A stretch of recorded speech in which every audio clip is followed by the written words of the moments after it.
the Vietnamese stream due to some technical difficulties at on our our own end. location, Yeah, on our end. So not our fault, or rather our fault this time, finally, at long last. But yes, we are using the Vietnamese stream, so that does mean that the audio will not be streamed. Well, if I'm it not just wrong. means that our viewers can just focus on our beautiful voices. That's right.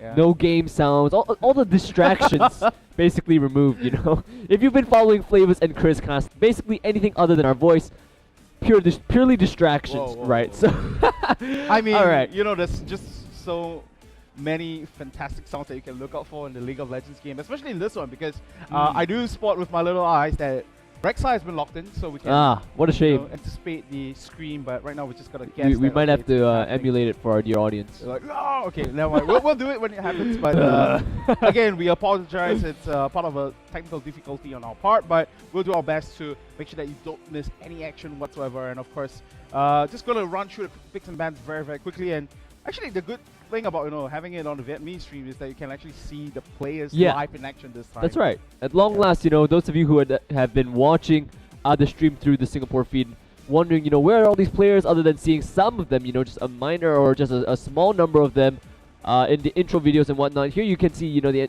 entire team, even their coaches in the back right there. And my goodness, let's get into some of the picks and bans as we are nearing the end of the phase itself. On Phat Ultimate, picking together, if they lock in that scrim especially, a team which is just screaming speed, speed, speed. Every single member on that team is packing some form of movement speed, easy to get in, easy to get out of fights. A very, very fun and frantic team-paced game, I think, will be coming out of the Phat Ultimate squad. Whereas on the side of 269, this is something that I think we got hints of after seeing their series on day one, Chris, that oftentimes 269 says if we're going up against a team that wants to be aggressive, wants to come at us quick, we're going to have tools of our own, either to go just as aggressive or to, completely deflect that aggression. So something like Maokai, which brings an immense amount of team fighting presence, Annie, who can jump the gun on the engagers, and even Pantheon. 269 look just as ready to team fight, if not more, than on Phat Ultimate. So I think we're going to have a very, very exciting game. Two very, very exciting games. This is a best of two, after all, ladies and gentlemen, on our hand. Yeah, that's right. And I think coming into this particular set of matchup, Zotac 269 is definitely one of the teams that have surprised me the most out of the 8 that has played so far. Because if you look at their group stages and the resulting conclusions off of that, they didn't exit in a very domineering fashion. Yeah. So they kind of just barely scraped through group stage 1. But coming into their very first matchup in the very first day, they kind of proved that why they are the ones who deserve that spot right here at group stage 2 against Hanoi Followers. Arguably you could say that Hanoi Followers didn't really bring their game plan to that very setup itself. But then again, it has got to be one of the reasons why they managed to capitalize as well. And on the screens here we have a player that's, I think, waiting for the game to start, and unfortunately I can't really identify who this guy is. No, because we haven't seen them in such a long time. Finally. Much less, with their names actually tagged to their faces. Nevertheless, I think you are right on point when you say that 269 have surprised us, but I think we do need to be a bit critical of the way, Hanoi Fulu is played. Yeah. There are many things that I think were just fundamentally wrong with some of the way they played, namely against the Sivir composition, right? The number of times they split up. And I mention that because it's pertinent in this game as well. Phat Ultimate is packing a Sivir composition, not just with Sivir, we're talking Rek'Sai, Janna. I mean, I want to list all the champions on the team because each of them has a way that, if you are ever split off 2, 3, or even 4-1, every single member on the side of Phat Ultimate has a way to just start a fight off by just charging at you with such insane speed that 269 themselves, having run the Sivir composition against Hanoi for Lewis, they should be well aware of this. Yeah, and we will be jumping onto Summoner's Rift, ladies and gentlemen. This is going to be the first game of the best of 2 set, of course. Zotac 269 going to be the ones starting on the blue side this time around. As we do see the resurgence of the, not really resurgence, but more like the popularity burst of this Hackerin up in the top lane. And yeah. It did bring some surprises. It did have some mixed results as well. We did see 1 win and 1 loss on our own side in the Garena Premier League. But globally, it's, I think, something very refreshing. And I'm curious as to see how Chrom is going to deal with this one, because when you look at Hakarim up at the top lane, the good thing about sending him there is that you get access to so much gold, and we all saw how devastating he can be once he gets those items up, the Trinity Force. You paired it up with the devastating charge in the E. He just deals so much burst damage, and he can also reach the backline so effectively as well. So I am going to look forward to see how Ness actually brings this performance forward in this particular matchup. Definitely will be a test for Ness.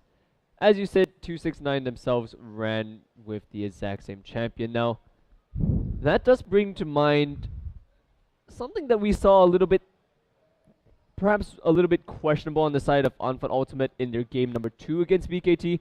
After a very convincing, solid game number 1 victory where it just looked so clean and so systematic, game number 2, it looked like Phat Ultimate, after reviewing their game, it really looked like they got a little bit too confident, a little bit cocky, you can say, right? They picked a jungle style for Tarzan that he wasn't familiar with. And now in this game where they've picked, many similar champs that 269 themselves used against Hanoi for Lewis to secure their victory, I wonder how much of this is Phat Ultimate sticking to their own playstyle, and how much of it is 269 were better at you than you were. I really have to wonder, because that didn't work out for them against BKT, kind of deviating from their own playstyle. Yeah. And I wonder just how clean Phat Ultimate's playstyle will be, given how they're running a composition that is indeed very, very similar to 269's, on day 1.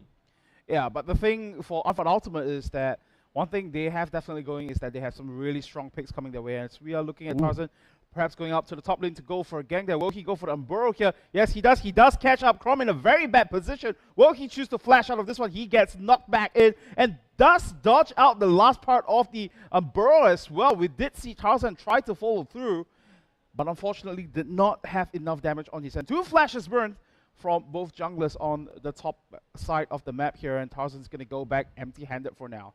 That's right, a nice move by Heaven to sweep in onto his enemy's side, then to take up the blue buff.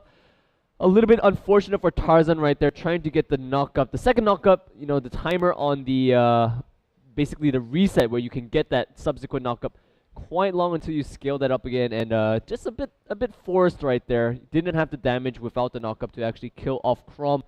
So that's a nice move by Heaven to get a little bit of a leg up on his opposition there. In the bottom side, I have to wonder, Annie and Graves actually a very strong combination with just in terms of the damage and lockdown they can get. So far they seem to be doing quite alright though, 21 to 24, not too big of a CS difference. Heaven, I wonder if he'll make any moves right here. Tarzan should have an approximate guess of his location, as he knows his blue was just taken though. Yeah, that's right. So very good part on Heaven to actually try to take something away from Tarzan. And we know for a fact that once Tarzan gets snowballing ahead in the lane, or in the jungle rather, he knows how to actually make his appearance count. Unfortunately for the one in the top lane, didn't really result to a kill, but that is the summoner spell down, and that would actually force Chrom to be a bit more defensive for now. As you can see, it's actually building up a CS difference. Down the bottom lane though, we did see Celebrity take a chunk of damage from the Boomerang Blade here. So B1 actually laying the hurt down here, and just being very comfortable on his current position. Now Tarzan once again wrapping around from the back end here. Will he finally find the kill this time around? Celebrity taking so much damage though, getting exhausted down as well. Did not manage to dodge out from that. Exhaust out as well. That's going to be first blood coming through from Tarzan. Circus is going to back off for now as well. But that was a very, very timely gang coming through from the jungler of Phat Ultimate. Very, very interesting moves by Tarzan right there. Actually going the long way around through his enemy's jungle to circumvent pretty much the line of wards that have been placed just on the near side of the river by the dual lane of Celebrity and Sir. So nice job by Tarzan. Very, very active in his ganking. Hit top lane, burn a flash, bottom, almost got 2 kills, burnt 2 flashes, got 1 kill. So really, really nice stuff by Tarzan. Just a fantastic job so far by him to hit the lanes. And Heaven himself, while he did a good job of taking the blue, it might be the case where he might just want to rush 6, get that ultimate on Pantheon, and then just hit a lane as hard as he can. Because Tarzan, despite losing his blue buff, from the impact he's had in the lanes, he's already level 5. So that's quite a big difference we're seeing. Oh, hold on now. In the mid lane, might see Hope in a bit of trouble. Getting flashed in as well. We did see the right of the Arcane raining down onto Hope as well, but eventually it was Heaven that secured the kill off of that one. So finally making that kill count over here, and they are rotating towards a Dragon at this point of time as well. But we do see some rotations coming through. Terra is going to scout out the area right here. They will know that Zotac 269 is starting work on the Dragon right now. Will they choose to respond to this, though? Beyond is coming around the corner, but does not have too much mana off of that engaged in the mid lane. So we'll see if eventually Phat Ultimate can do anything about this one. Dragon is still pretty healthy, though. Heaven has already taken quite a fair chunk of damage off of that one. Tarzan might just sneak through the cracks. And double TP now coming from the top laners. Who's going to get it? He gets the steal off of that Dragon. And right now, they are going to break out with the engaged. Ness picks up the first kill onto Heaven. And on the back end, Celebrity picks up the second return kill onto Tarzan, and right now the focus is onto Celebrity. It is still a 5v2 matchup kill. The double kill goes over to B1, and that is almost the ace coming out from Phat Ultimate off of their Dragon 5. Fantastic coming in from Phat Ultimate. Here we're going to roll into a replay of that. My goodness, look at this. The Hecarim TP down with his level 6, uses the ultimate to pretty much just terrify and split up the team right there. Of course, they're sitting in the middle, you know, in that small area where the Hecarim AoE can just absolutely chunk to them. B1 gets a fantastic spell shoot, by the way, on the buckshot from Celebrity.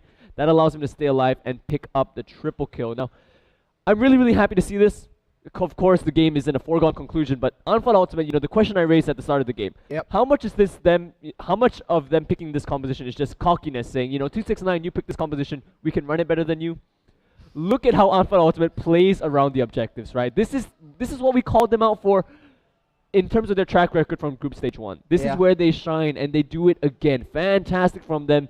Get pretty much, like you said, almost the ace. Get the Dragon steal, technically, right? Because it was started by 269. So overall, fantastic win for Phat Ultimate. And they've jumped up to about a 3,000 gold lead because of that. 2,500. Still sizable. That's right. Tarzan going to wrap around the top lane once again. He does have his flash up, though, Chrome. So he might just be able to escape off of this one. He's holding on to it for a very long time. But that's a lot of damage dealt to the top lane of 269 already. As we might see some trades happen down the bottom lane. Surge still hiding around the brush area. Does have his stun up. And Tippers is not up yet. In fact, still level 5 off of that one. So we'll see how that one plays out. But up in the top lane, we do see Ness and Tarzan grouping up very quickly. And I think this is going to be a free turret going over to APU, who's already sitting, by the way, at about a 2,500 gold lead at this point. Yeah, so right now we're seeing the repercussions of Heaven not reaching his level 6, you know, trying hard to hit lanes. Yes, he did get a kill mid lane, but the fact that they got aced at Dragon and they weren't able to pick it up themselves means he's still not 6, right? He's still not 6, and because of that, with Dragon pressure off the map, you know, the jungler can move top with the already strong Hecarim, take that tower, like you said, pretty much for free, and Pantheon is still trying to find his way to level 6 and hit a lane. Now, the problem with the top tower going down right now is that Ness, who's already very strong, now he can translate his power, you know, somewhere else, and no longer is it just going to be the jungler from Phat Ultimate hitting a lane, which you can imagine being matched by the Pantheon coming in. Now it's going to be the Hecarim is freed up to move as well, and that's a big problem for 269. Yeah, that's right, and I just have to wonder during the pick and ban phase how much respect they have given over to Tarzan.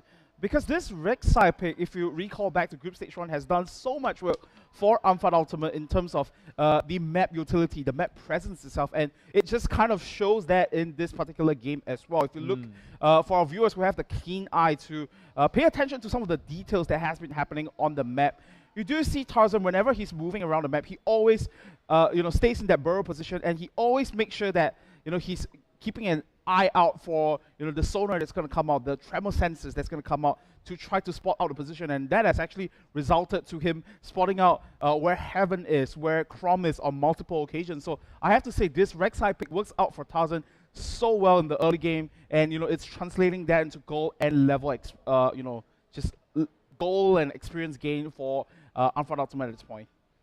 All right. So I told you, Chris, with the top tower going down, Hecarim's freed up. We're about to see something really crazy right here. 4v2. Okay, they might just play it safe and go for the tower. No ultimates activated yet. Oh, they actually managed to lock down B1. There we go now. B1 on the back end, taking so much damage. Will he stay alive? Not quite. He gets the shutdown on the back end here, right off the arcane, raining down onto 269. Sorry, onto Phat Ultimate at this point. But a lot of members are still healthy now. B1 trying to use the shocking up, and look at that amount of damage Ness is putting out right now. Hope picks up the kill onto Beyond. It is a 1-for-1 trade. Sorry, 2-for-1 trade. Beyond did go down on the back end, and both AD carries go down as well. Will they choose to zero in onto Crop now? They are going to take down the turret. and, you know, enjoy the spoils of war. I have got to say that that was a ridiculous pony in that team fight, right? Lands a massive onslaught of shadows and then gets the ultimate from Lulu to become literally massive. And just nobody can deal with him right now, even though it's only damage items coming in. I mean, you could argue that the Phage gives him a little bit of survivability, but this Hecarim is only going to get more and more fearsome. And, you know, like we said, during the pregame, the very, very short pregame that we had, Phat Ultimate has picked this team composition which allows them, you know, every single member to speed somebody up, to be very, very quick to get into the team fight. So even though B1 was a little bit caught out, you could see how fast they collapse. Lulu immediately down there. Beyond is actually out of position by the time he reaches the fight. Ness as well, you know, he didn't even need to TP. He was waiting all along. And then just so much mobility on this team. You have to really, really be careful to not, you know, play into the fact that they can kite around the team fight very well. I think it was a good job for 269 to zero out B1, you know, be decisive, say, land the Timber Stun, get the Pantheon in there. But they kind of played into Ultimate's hand by saying, yeah, let's still continue to fight you, even though we have the numbers advantage technically, but you're so fast to move around. They can target switch better, they can dodge the skill shots better.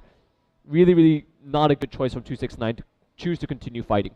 That's right. I think that's absolutely the most important point right here. The bottom lane engage for Zotac 269 would have easily been the best one that they were looking for, but unfortunately they only managed to pick up one member off of that, which means that Phat Ultimate can easily capitalize off that, and we might see another team fight coming through. And here comes the Wild Growth on the towers and still staying very much alive in this fight. Shark is going to be the first one to fall down. Hope picks up that one, and Chrom TPs into the middle of Phat Ultimate, and onslaught of shadow onto the back end here. Will they choose to zero in onto Heaven right now? They will choose to do so. Right off the arcane, going to rain down onto Nest this time, as a lot of damage still being dealt on the side of Phat Ultimate. 269 being brought down to less than half of their HP, and I believe this dragon would just easily go over to Ultimate's hands here. You know, it's such a shame, Chris, that we don't actually have the audio feed coming in due to the fact that we're on the Vietnamese stream. Yep. Because Phat Ultimate has picked this team composition, which is, you know, it's just so fun. And you can imagine the moment that they, you know, scream at each other, let's go, you know, it's everybody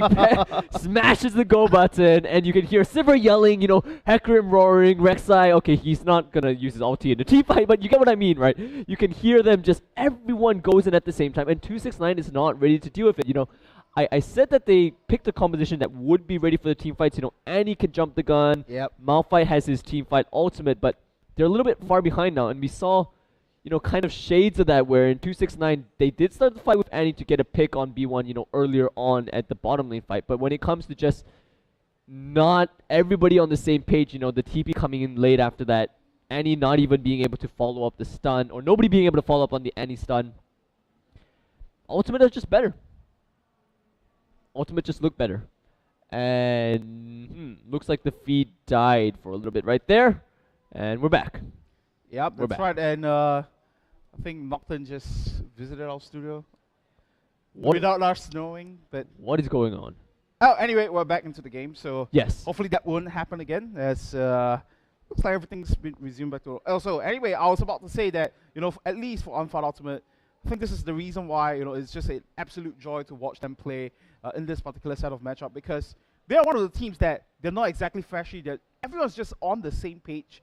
And the best thing about watching them as well is that whenever they get the lead, they make sure that they solidify that lead and translate that into a victory. And even though this game is still pretty much in its pre-20 stages here, it could still swing into 269's favor here. But then again, a 6.9 thousand goal lead for Phat Ultimate at this stage is just pretty difficult to deal with for Zotac 269. Yeah, I mean, it's 15 minutes in, Chris, you know, 6,000 goal lead, Celebrity. Right. Yeah, he's going to get 0 in here, onslaught of shadow with the Wild Growth. Easy picking for the Horseman here. Ness picks that one up, and on the other end of the map, we do see another fight breaking out as well. Chrom takes a lot of damage on the back end here. Hope picks that one up, and on the back end, Heaven is trying to zero in onto Hope, but not enough damage on his own side to finish him off, and it will be one more kill going over to Ness yet again. 4 members down, now only Circus left standing here. So let's see if he's going to get zeroed in as well. Getting flashed on and knocked up as well. That is going to be a clean ace coming through from Phat Ultimate here, as the second tier turret is going to fall as well. 14 to 3 in terms of kill count here, as they look to go down onto the inhibitor turret. Wow. So Unfun Ultimate displaying absolute precision running an engage composition right there. Oh, heaven. Not today, buddy. Not today. Not today. Not quite getting the Grand Skyfall. And we have a replay of what just happened. All right, so it looks like Silver Ultimate had just run out here, and Hope right here. Really just a pincer movement to lock the members of 269 in the narrow jungle corridors as they tried to reach their tier 2 desperately. And with many healthy frontliners still available to Ultimate, they will proceed to dive onto the very, very lonely Zerg, who, for whatever reason, has a false sense of security. Not against this composition. Yep, that's right. And with that, we did see Zotac 269 push their way down into the mid lane. They will get one turret back for themselves at least, but then again, they are pretty much playing on the back foot here, 5 turrets to 1. And if you look at the end of Unfun Ultimate, pretty much everyone has completed at least one major item here in their own inventory. Hope has gotten that needlessly large as well, so a lot more AP is going to stack up on his own end. If you think about the help picks and Wild Growth, it's going to just provide so much HP. That's right. That's going to be quite difficult for Zotac 269 to burn through. Right. So I wanted to analyze a little bit about why Unfun Ultimate, overall, if you look at the way they team fight as well, right? It's not just around the objectives, but overall their team fighting has been pretty good. The reason why is that they have each phase of the team fight actually planned out, if you look at it, right? Having a replay actually helps with this. give us, 2 chances to look at it. We saw one point in time where Ness, having not even completed the Trinity Force, was able to tank for a good amount of portion, a good portion of time. Then he actually, slides away after that, and then after that, Tarzan is coming in along with Hope, with the shields as well as the natural tankiness of Rek'Sai's build. Now, it's very different from what 269 was doing, where they can get one thing right, but then the other things aren't quite synced up. So, for example, Annie has actually been getting decent stuns. She's actually been locking out people decently well. But then Chrom is very late for the engage. Beyond isn't there to land his poke. Oh, there, Tarzan just getting too comfortable, sticking around. Is he going to stay alive? The Wild Growth is going to keep him alive for now. Heaven has to flash out of that fight. And on the back end, Chrom is trying to zero in onto the rest of the Unfun Ultimate squad, but instead, they are going to be the ones to get caught out, and it's going to be Chrom going down next, and they are going to go down onto Celebrity now. Will he be able to make it out of this one? Does get the protection of the turret for now, but takes a chunk of damage from B1 before exiting stage left. Yeah.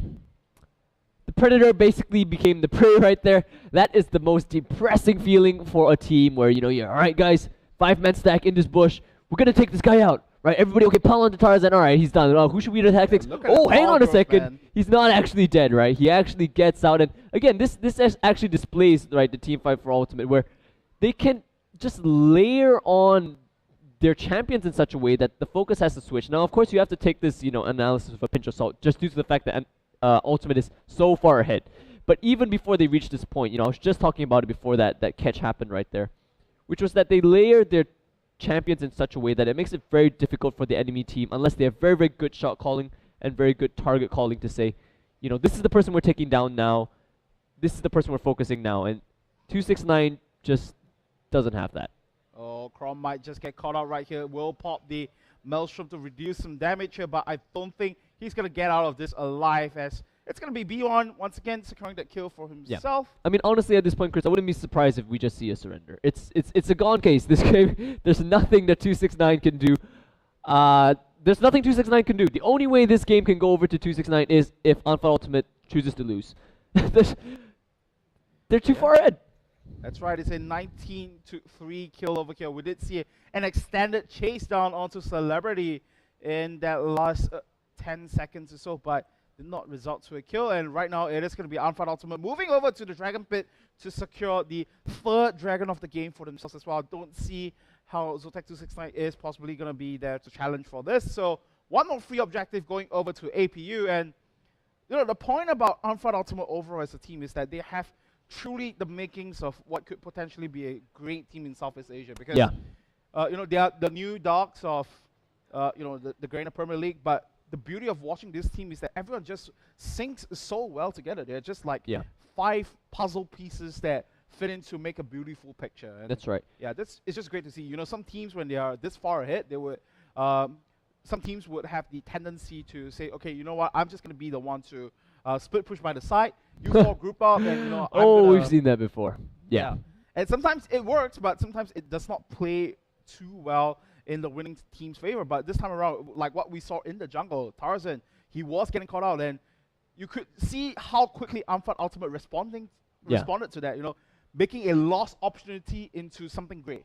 Very, very it's solid. Very difficult to pull off, honestly. Definitely. This is a team that is looking like they want to win, 5v5, right? Saying everybody do their part. We don't have to do, again, nothing flashy. We might sound a little bit like a broken record every time we talk about Phat Ultimate, but it's due to the fact that this is something that you don't see all too often from teams in the GPL tier right here, playing very, very forward. There is the Silver Ultimate activated. Everybody is speeding, especially when moving towards the Janna. Just ridiculous. The champions look like they're just flying across the screen. But once again, I just find it the strangest thing to say, Chris, but I am so happy that it's hard to pick out an MVP on Phat Ultimate, right? I mean, among the casters, me and you, we talk about it, we say, yeah, it can probably go to Tarzan, but if you look at it, it's like, well, hang on a second. Really, the whole team just plays together so well, right? And it's kind of a good feeling. Like, I don't have to pick one guy. They're all doing it together. Yeah. You know who's the MVP on Phat Ultimate? Phat Ultimate. That's the MVP. Right? Wow, okay, Chrom's just going to get beat up here. Okay, maybe not. Yep, he's going to go in onto B1 though, and the response teleport is going to come on through. Celebrity is the first one to fall on the back end. Heaven does come around with the Grand Skyfall to try to finish someone off, and he does get Terror for his trouble, but on the back end, we just see the double kill. Ness gonna charge in so much damage down to Beyond. The Ignite's gonna be the one to finish it off, and that is gonna be the ace with only the support player down on the side of Phat Ultimate. I believe this should be game 17,000 goal lead for Phat Ultimate at the 23-minute mark. A very, very impressive showing here in game number 1 of the best of 2 series. Death timers are relatively low for Zotac 269, but I think the destiny has already been sealed. Zotac 269 is going to come back around. They will take one inhibitor turret, one Nexus turret for now. But then again, what could Zotac 269 do here? Chris, there's an argument to be made in competitive League of Legends about never giving up, fighting on, soldiering on, and then there's an argument to be made about saving some dignity. Right now, 24-4, 18,000, right? 18,000 gold lead. I mean, honestly, pals, just go back to the drawing board, save yourself some energy as well, because you've got another game to play. Get ready for game 2, because this, through and through, I mean, even if you make some hero play, the game has gone down on Phat Ultimate. Yeah, I believe in the history of League of Legends, the only team to have come back from a 20,000 goal lead is CLG EU. The good old Season 2. Season 2, baby. Yeah. Old school. Where it's like, okay, we're going to farm for like 50 minutes. Then one team fight. Don't die, and we win. Yeah, but CLG EU, I'm not quite sure it's going to happen this game. One Nexus turret has already gone down. Phat Ultimate, every single member has at least 2 core items completed as compared to Zotac 269. Was kind of struggling with just like one item or half an item. If you look at the top laner right here and even the jungler, to say the least.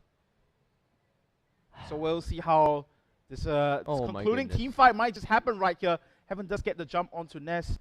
Throws the spear for some damage, and here comes the Timbers, but Cirque's just gonna be destroyed right here by Ness, and on the back end, Onslaught of Shadow down to Celerity. He has to flash out of there, but the rest of the teammates does finish the rest of Zotac 269 off as well. Celerity, the only one left standing now, and everyone's just kind of hanging around the base. Like Celerity getting knocked up as well, but I think Celerity does get the kill. Gets the shutdown. But the rest of Phat Ultimate is just going to finish off this game. Alright, so Phat Ultimate, while they did not pick the composition for purely cocky or overconfident reasons, definitely showing a little bit of that brash attitude at the end right there, trying to get more kills under the fountain, but how can you blame them, right? What a solid game played by them. After the dragon kill, it just looks so clean from them. Because mind you, even after the dragon kill, yes, it was about 2,000 plus, but there were team fights where we said 269 had picked the composition which could team fight well. But it didn't work that way, right? The Annie and the Maokai weren't synced up, whereas even though the Hecarim went in, who wasn't tanky, gets away with just a little bit of health, then the Rek'Sai slides in, and it's just perfect, swapping of the aggro and the focus. That makes it very, very difficult for a team. Well, for a team that isn't focused with their target calling and their target swapping. And 269 clearly shown to not be on the same level as Phat Ultimate. Yeah, we'll see if that's going to change things up for game number 2. If